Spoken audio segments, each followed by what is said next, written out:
Hi, hi, hi! Good evening mga bes! Ako po pala ay maglilinis po ng bahay dahil po napakadumi po talaga ng bahay po namin ngayong araw. At sana po samahan niyo po ako!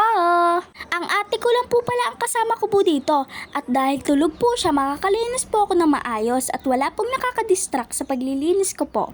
Inumpisahan ko na po pala dito sa kusina at naglinis lang po ako ng lamesa dahil po sobrang alikabok na po talaga. Naghakot na rin po ako ng hugasin sa labas para po wala pong hugasin sa lababo. 'Di ba guys, masama sa feelings na ang daming hugasin sa lababo. At last na gagawin ko po dito sa kusina ay magwawalis. At magsisimula po tayo dito sa makeup table.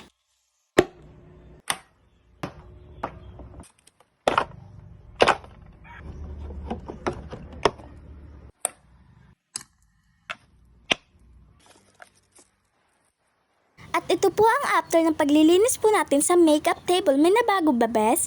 Ciao!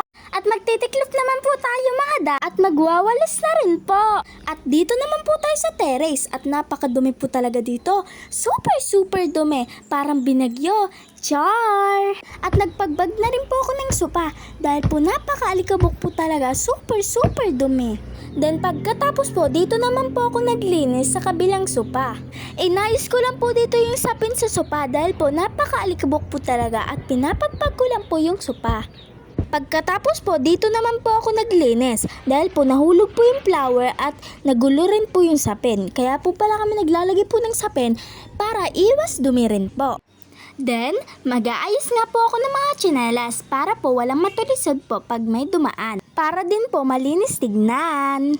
At magwawalis na nga ni. At last na lilinisin natin ay labas. Dahil po napakadumi din po dito. Super. At nagsimula na rin po akong magwalis-walis.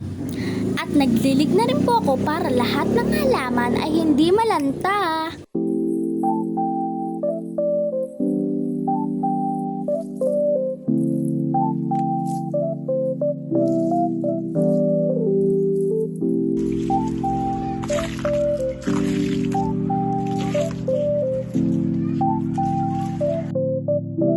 Hi guys! Thank you po sa panonood.